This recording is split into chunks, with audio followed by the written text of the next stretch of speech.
In the late 60s, one Fred Silverman thought of the name for his crime-solving talking dog, Scooby-Doo. But why this random name? Well, it turns out that, as he notes in an interview, Mr. Silverman actually misheard Frank Sinatra's Strangers in the Night, in which Frank Sinatra scats, "Doobie doobie doo." We can thank Mr. Silverman for mishearing this lyric, however, because now we have one of the most recognizable and beloved cartoon characters of all time. But talking dogs and intellectual property are not what I want to discuss tonight. Hello, my name is Zachary Prasad, and let's talk about slang. First, let's settle on a solid definition for slang. I'm going to describe it, agreed upon by most linguists, as informal words commonly used in speech, but not formal writing. Now, let's go back to Frank Sinatra for a moment. That doobie doobie doo scat is an example of what's called a non-lexical vocable, or, according to the Garland Encyclopedia of World Music, a bunch of melodic nonsense syllables. But the important thing about these non-lexical vocables is that they are vital in the evolution of our language. Throughout history, non-lexical vocables have played important roles in developing slang through songs. For example, the popular phrase la la la has been found in dozens of songs throughout history, perhaps most famously Elton John's Crocodile Rock. However, in these songs, it has no real meaning and is therefore a non-lexical vocable. However, its meaningless value has evolved since its creation. Nowadays, someone using la la la would probably plug their ears and try to block out sound, which maintains the musical roots of the phrase. So we can see examples of the evolution of non-lexical vocables from song to speech in the long term, but it's also strikingly visible in the short term. As Alessandro Caliandro notes in his study, more music is being listened to and shared than ever before. This is thanks in part to multiple reasons, such as instantaneous communication, new technologies, and music-based platforms such as TikTok.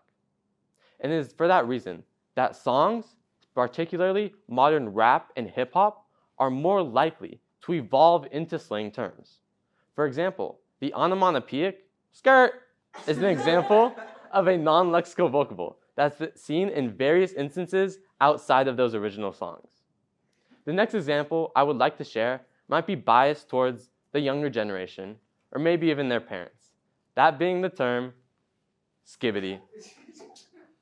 As mentioned before, new technology has accelerated our culture, which includes memes. The skibbity toilet meme originates on YouTube, where this toilet-headed creature sings along to a tune. You might be able to guess by now that the lyrics to that song go scribbity dob dob dob. While it's a Bulgarian song, it has no real meaning and is therefore a non-lexical vocable.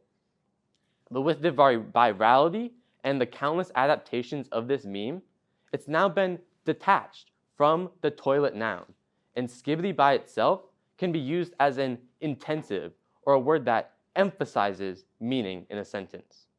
For example, what the skibbity emphasizes confusion, and this is so skibbity emphasizes frustration. Great. Now that we understand how non-lexical vocables in songs are adopted into slang terms, you might be wondering, why does any of this matter to me? If they're nonsense syllables, why should I care, right? And to that, I answer with one simple word: meaning. Meaning in words can often evolve rapidly, especially nowadays, over the course of a short month or even week. And even non-lexical vocables, nonsense syllables, have evolving meanings. And due to the melodic nature of these phrases, they can be addictive and enticing to continuously repeat over and over.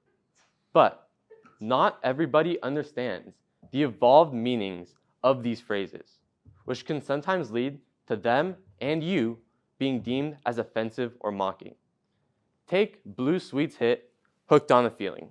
If you're at all familiar with this song, you'd recognize the Ooga Chaka chant from the beginning. It's what makes the song so memorable for many. But do you know where it comes from?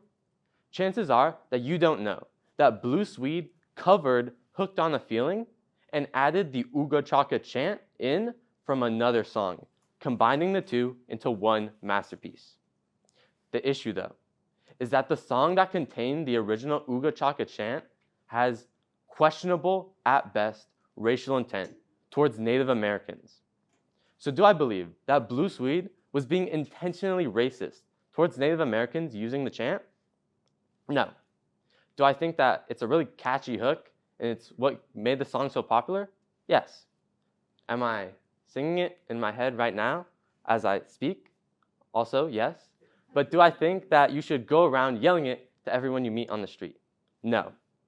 And because while I, and now you all, understand the evolved meaning and can differentiate between the discriminatory versus non-discriminatory meanings, not everyone can do so, which can lead to your intentions being misinterpreted. And it is for that reason that it is vital to do research on the language you use. Context, research, and synthesis are important skills to have when learning new slang or listening to music, to decide on whether or not you want to repeat that word elsewhere. So my mission to you is to keep scatting, keep beatboxing, and keep non-lexical vocabling, but most importantly, doing research on the language you use. Thank you.